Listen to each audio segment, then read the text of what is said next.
Now, these are a bunch of facts that I've put together to come up with what I would call a common sense conclusion. This is just my opinion, no one else's. You don't have to agree nor disagree. You could accept it or you can reject it. The decision is yours. That said, welcome to ChemVid 9 Teen Mystery Thing 2020. The nasal test. Every one of us knows at least one person who was told to get this test and actually got it. So you were told that you may potentially have this life-ending ailment and that they needed to test you to make sure that you didn't. So you turned off your brain's ability to discern, and you allowed them to make sweet love to your nose hole.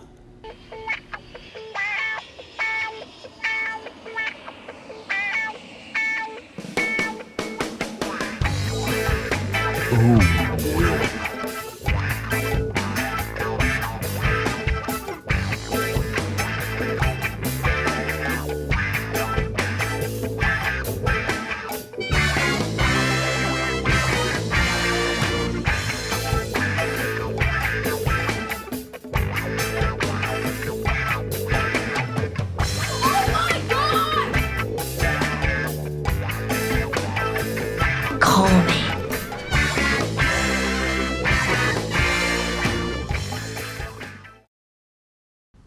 Pause for 1 second and search your feelings.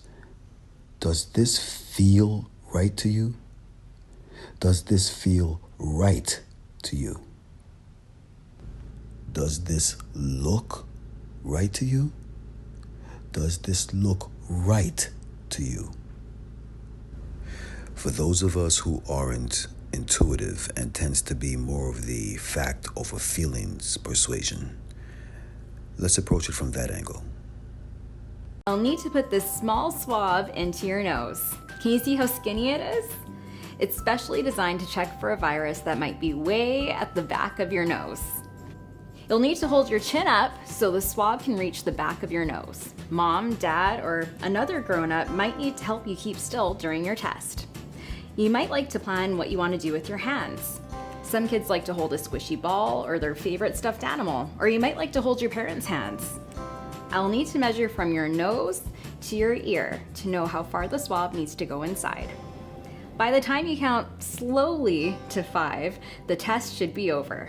1, 2, 3, 4, 5. That's it. Some kids say their eyes water and their nose feels warm or tingly when they have this test. According to their data, the swab has to go back inside the nasal cavity to reach the orange marker that you see on the screen. How far in is that? Let's have a close-up look at the process. We've made this video to demonstrate the importance of depth of insertion for nasopharyngeal swab collection. Here you can see the nasal anatomy. On the left is the inferior turbinate, the right is the septum, and the distance is the nasopharynx. Here we're inserting the swab to a depth of 4 centimeters. You can see at this depth, we only reach the inferior turbinate, does not even contact the middle turbinate, and most definitely not the nasopharynx. By inserting this further to 7 centimeters, or half of the distance from the nose to the ear, you can see we're just at the edge of the nasopharynx, but when the swab is spun in this area, it is spinning in air and is not contacting nasal mucosa. Inserting this further to 9 centimeters, or at least 2/3 of the distance from the nose to the ear, we are now contacting nasopharyngeal mucosa at the posterior nasopharynx and obtaining an excellent nasopharyngeal swab specimen.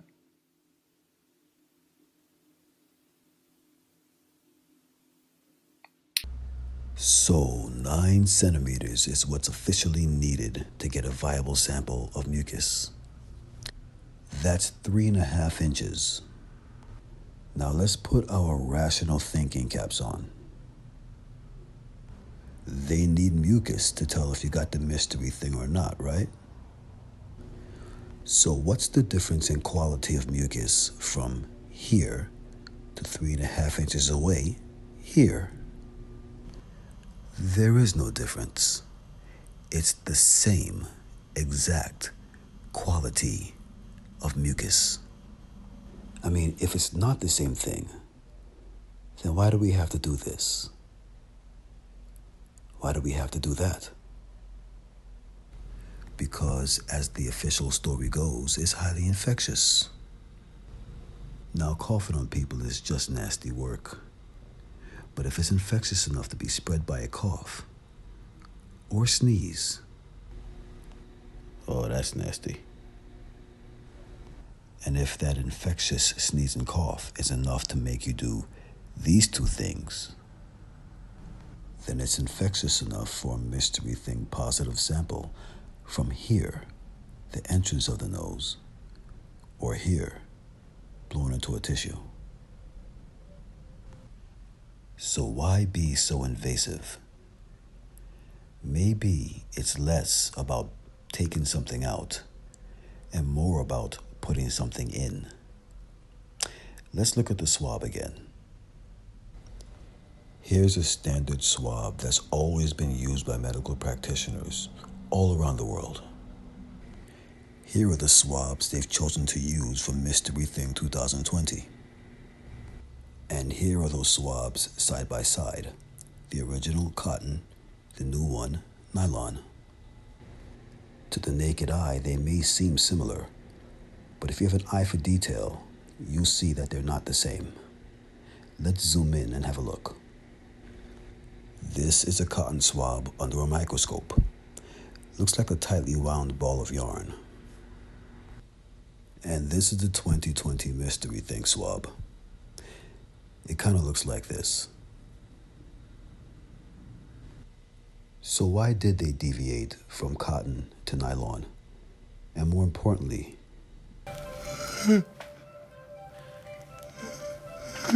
why is it spicy? Good question. It's going up your nose where there's a lot of exposed soft tissue. Why would they switch to the more abrasive kind? In addition to that, why would they start using this thing globally at the same time as the beginning of Mystery Thing 2020? Let's have a look at what the nylon swabs do that the cotton ones don't. Nose swabs leave sharp fibers behind. Once again, ever so easy to test for yourself.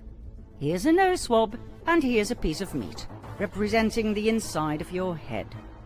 Roll the swab according to protocol across the meat, and voila! You can see some of the sharp fibers break off. They are left behind inside your head.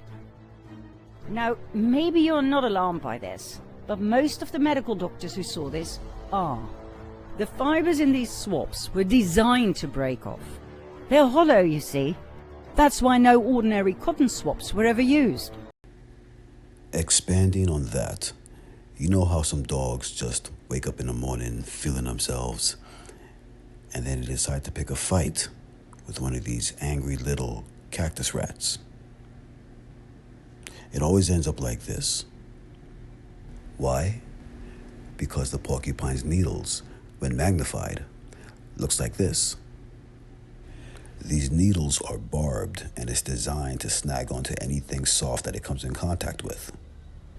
So why do the fibers of the nylon swab stick to meat and consequently the inside of your nose? Because when magnified, it looks like this. Barbed and designed to grip onto things and leave itself there. The only difference between these two things is that one was made by nature and the other was made by nurture. In other words, one was made by nature and the other was made in a lab. The next question that should be on everybody's mind is, why? Why make this? And why this oddly specific design of latch on, stay on? Hold that thought for a moment. The global population, according to their stats, is around 8 billion people. It was said that in order for the world to be safe, 7 billion needed to get a dose. That's 87.5% of the world. Now, you and I, and most certainly them, already know that there's no damn way in the world that 87.5% of all of us is going to voluntarily take that shot. There's absolutely no way.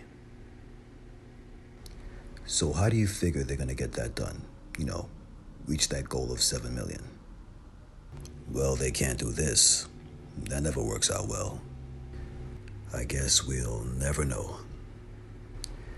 Anyway, on a completely unrelated topic, do you know one of the methods they use to vaccinate cows?